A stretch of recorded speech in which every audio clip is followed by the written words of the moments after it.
Pour le numéro 4, on a à calculer l'aire totale de ce solide qui est constitué d'un prisme à base rectangulaire, ici, et d'un demi-cylindre. Quand on calcule l'aire totale d'un objet, c'est qu'on additionne toutes les faces qui sont visibles. Je vous montre un chemin. On pourrait faire comme si ça, c'était le périmètre de la base. Okay? Donc, ce serait ce côté-là, celui-là, plus la moitié de la circonférence, fois la hauteur de 30 pour avoir ce rectangle ici, la moitié de l'aire latérale du cylindre, le rectangle dans le fond là et le rectangle en dessous. Et une fois qu'on aurait toute cette aire latérale-là, il nous resterait à ajouter le rectangle plus le demi-disque 2 fois. Mais ce n'est pas nécessairement le chemin le plus facile à comprendre. Donc, à la place, on pourrait y aller avec plus de petits morceaux. Exemple, prendre le rectangle de 14 par 30 ici, ajouter l'aire latérale du prisme en considérant que ça, c'est une base et ça, c'est l'autre base, ajouter un disque complet, vu qu'on a 2 demi-disques, plus pas l'aire latérale complète de notre cylindre, mais juste la moitié, notre aire latérale. Donc ça, ce serait plein de petites étapes. Il y a une autre petite difficulté dans le problème. On sait que de là à là, c'est 22 mètres, mais ça fait qu'on ne sait pas le rayon. OK. Êtes-vous d'accord qu'ici, il y a le rayon aussi? Ici aussi, il y a le rayon de mon demi-disque. Si ça, c'est 14 mètres,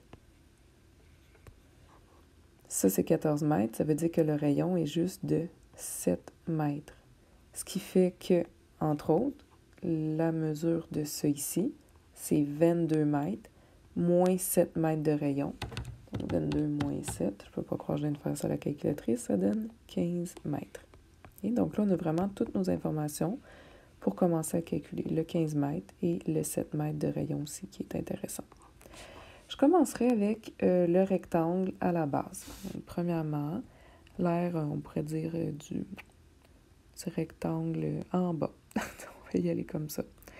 Un rectangle, c'est juste du base fois hauteur. Donc, j'irai avec 14 par 30.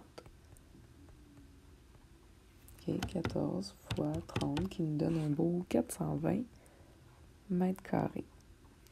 Ensuite, on pourrait y aller avec périmètre de la base fois la hauteur du prisme pour avoir ce rectangle-là 2 fois. Une fois ici, puis une fois là.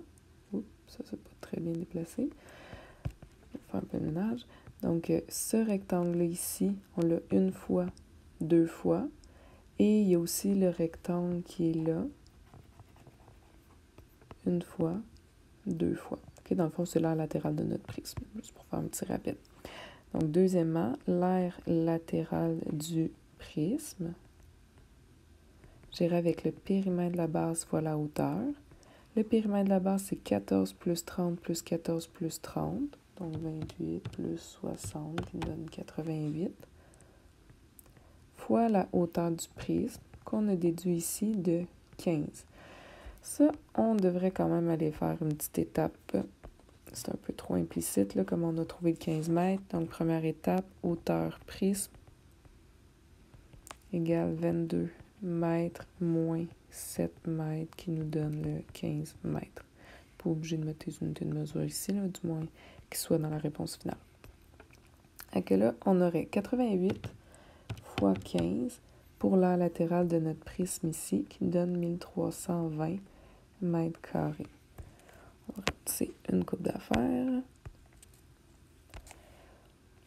N'oublie pas que quand tu calcules l'aire totale d'un objet, là, on n'est pas du tout dans le volume, dans la masse ou le poids de l'objet. Là. On est vraiment plus dans comme si tu peinturais l'objet. Là, c'est comme si on avait peinturé le bas. C'est comme si ce rectangle ici, on l'avait peinturé. Celui-là aussi, on l'avait peinturé.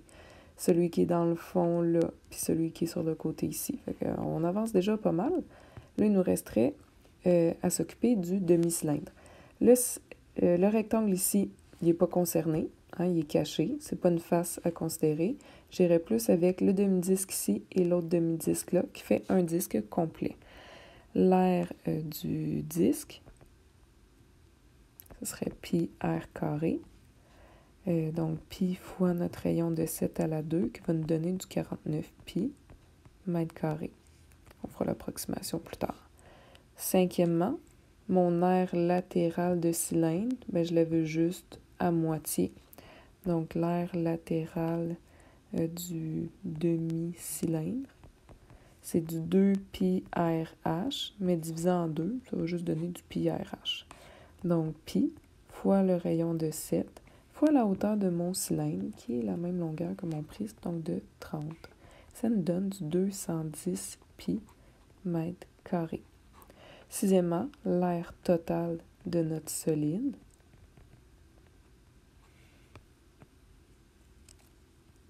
On va aller additionner tout ça.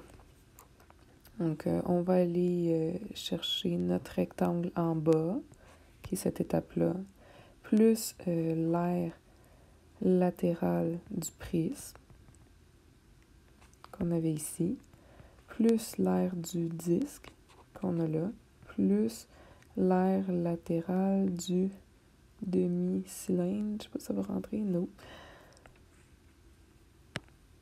L'aire latérale du demi-cylindre. C'est sûr que ma réponse ne pourra pas être en fonction de pi, à moins que je la mette sous forme de binôme, parce que ce qui est courbe peut être donné en fonction de pi. Mais des surfaces rectangulaires comme ça et plates, là, non, c'est pas en fonction de pi. Fait que pour mon rectangle, je vais aller chercher mon 420, qui n'est pas en fonction de pi. Mon aire latérale de prisme, 1320, pas en fonction de pi. L'aire du disque, là, ça c'est rond, 49 pi. Puis l'aire de mon demi-cylindre, l'aire latérale, 210 pi. On peut faire le calcul en deux étapes. Genre, ceux qui n'ont pas de pi, ceux qui ont des pi. 420 plus 1320. J'ai 1740 mètres carrés en surface plane. 49 plus 210, ça me donne du 259 pi. Une manière de l'écrire qui serait correcte, ce serait 259 pi plus 1740 mètres carrés. Mais on va y aller plutôt avec l'approximation. 1740 plus le 259 pi, environ 2553,67 et c'est des mètres carrés.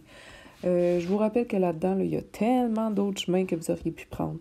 Vous auriez pu prendre le cylindre au complet, mettons 2 fois pierre carrée plus 2 pierres H et divisé par 2. Fait que ça vous aurait donné juste la moitié du disque, l'autre moitié de disque ici, plus l'aire latérale. Après ça, vous auriez pu faire aire totale du prisme, mais enlever le rectangle qui est ici qu'il ne faut pas considérer. Mais à chacun de trouver un chemin qui, pour vous, semble logique.